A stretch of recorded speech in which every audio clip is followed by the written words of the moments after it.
Hi everybody, welcome back to FusionDIY, where I repurpose and upcycle items that were destined for a landfill. I paint, refinish, and restore in the farmhouse and shabby chic style of decor for the places in which you love to dwell. Old items, new technologies, FusionDIY. So today I'm going to make over this bookcase that I found at a rummage sale, and I paid $8 for it. I'm actually going to be using it in my booth, and wait till you see how it looks when it's finished. It is going to bedazzle you. So if you're ready, I'm ready. Let's get working on it.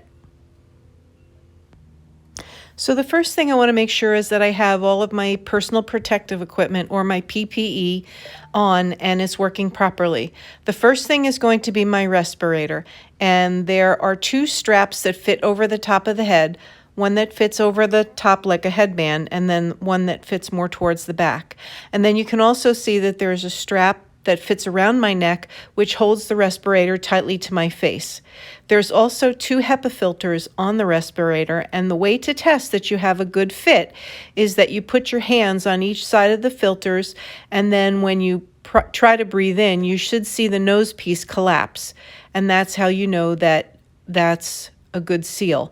And then to make sure that, another way to make sure you have a good seal is you put your hand on the piece and try to breathe out, and you can see the respirator expanding there around the nose.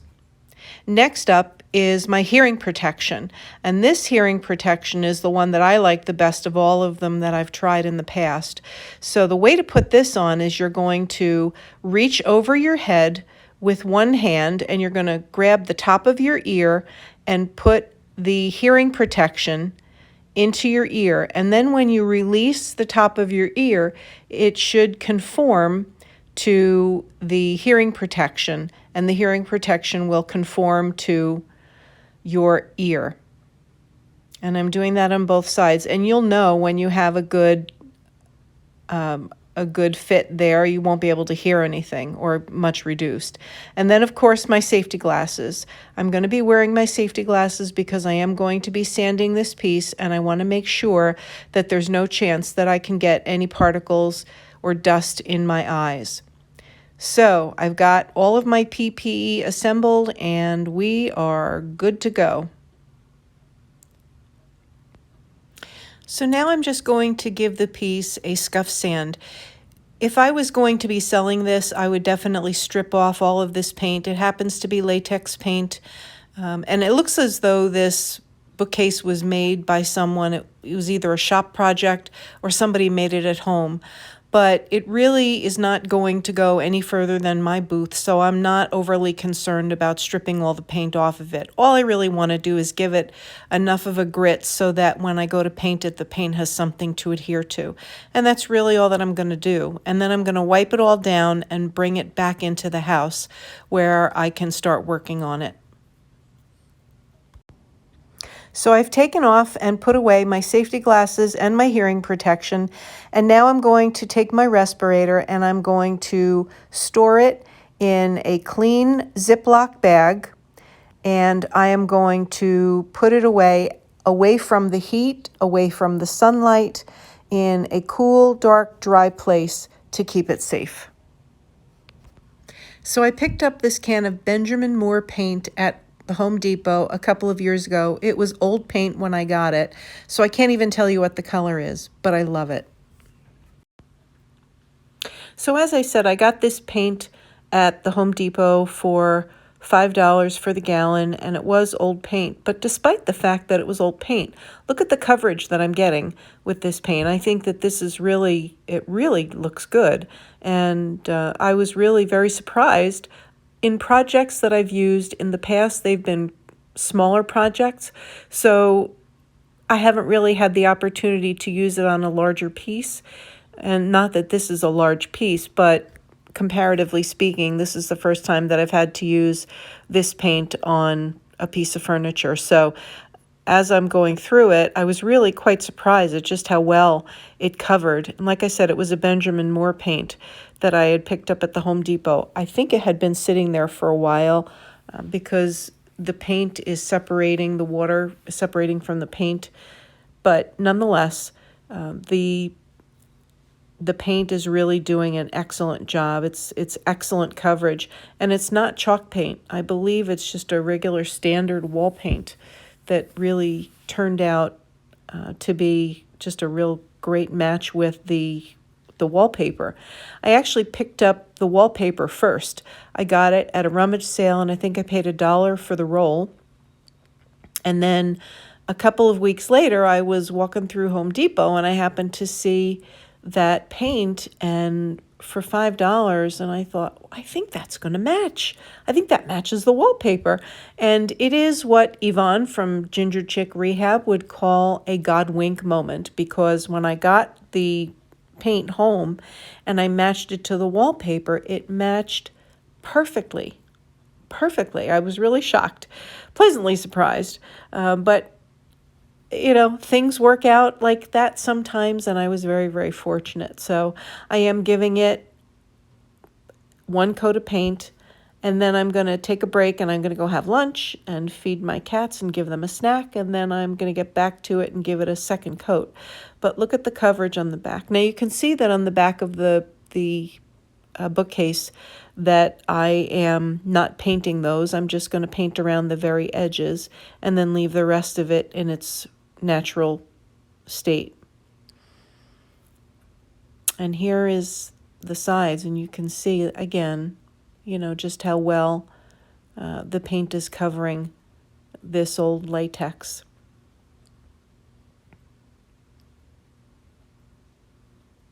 Now I will show you in a moment the reason why I'm choosing to put wallpaper on the back as opposed to painting it.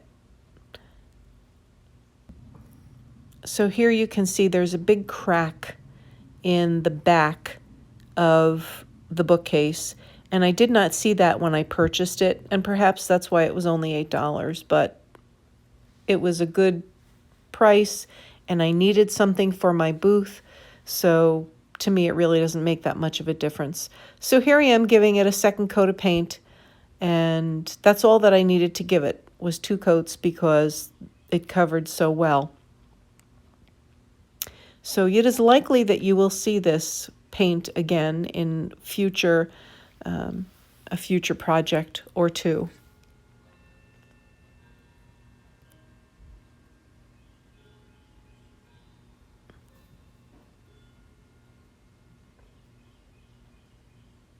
And then once I get it finished painting it, I'm going to go ahead and start to cut the wallpaper out to fit on the back of the bookcase.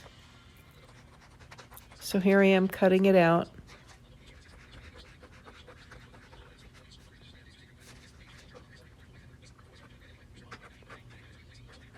And then what I'm going to do is dry fit it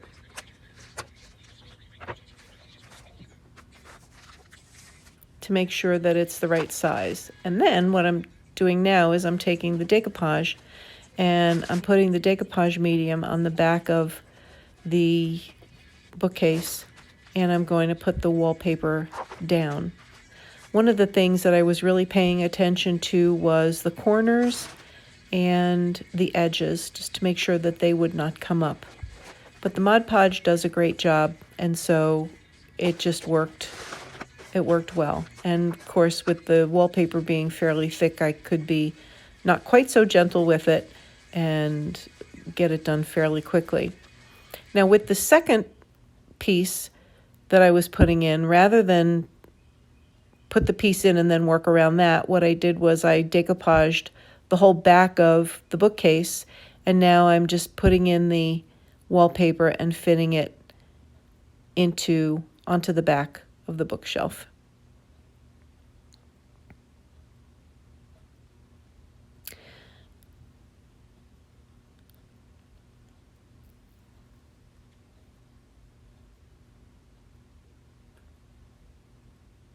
And then finally, here is the last piece that I am going to put in. And I was pleasantly surprised how quickly I was able to get this accomplished. So here she is, the finished piece. The lighting is not the best, so I'll show you another piece, another picture of it in just a moment in a better light. But let me show you what it looked like, remind you what it looked like when we first started. It was a mix of pink and white, and it was in very bad need of a makeover. And here she is now. So I want to thank you for joining me today. I hope that you enjoyed this makeover video. If you did, please give it a thumbs up, subscribe to my channel, and hit the notification bell so that every time I release a new video, you will be notified. Once again, thank you for joining me today. I appreciate you coming, and please feel free to share this video with a friend. Thanks, everybody. Have a great week.